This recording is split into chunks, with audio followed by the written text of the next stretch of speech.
కేంద్ర ప్రభుత్వం అనుసరిస్తున్న విధానాలు చిన్న వ్యాపారులు చేసేవారిని ముఖ్యంగా వైశ్య వర్గాన్ని దెబ్బతీస్తున్నాయని కాంగ్రెస్ అగ్రనేత రాహుల్ గాంధీ ఆరోపించారు.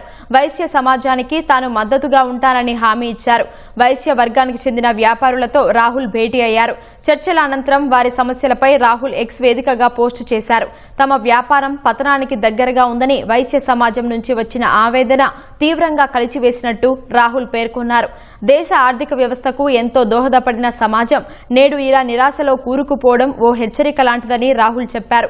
గుత్తాధిపత్య సంస్థలకు స్వేచ్ఛనిచ్చి చిన్న మధ్యతరహా వ్యాపారులపై అధికారం, జీఎస్టీ వంటి విధానాలతో ప్రభుత్వం భారం మోపుతోందని ఆరోపించారు. ఇది కేవలం విధాన వైఫల్యం మాత్రమే కాదని, ఉత్పత్తి, ఉపాధితో పాటు భారత భవిష్యత్తుపైన ప్రత్యక్ష దాడి అని పేర్కొన్నారు. బీజేపీ నేతృత్వంలోని కేంద్ర ప్రభుత్వానికి వ్యతిరేకంగా పోరాటం చేయాలని రాహుల్ పిలుపునిచ్చారు.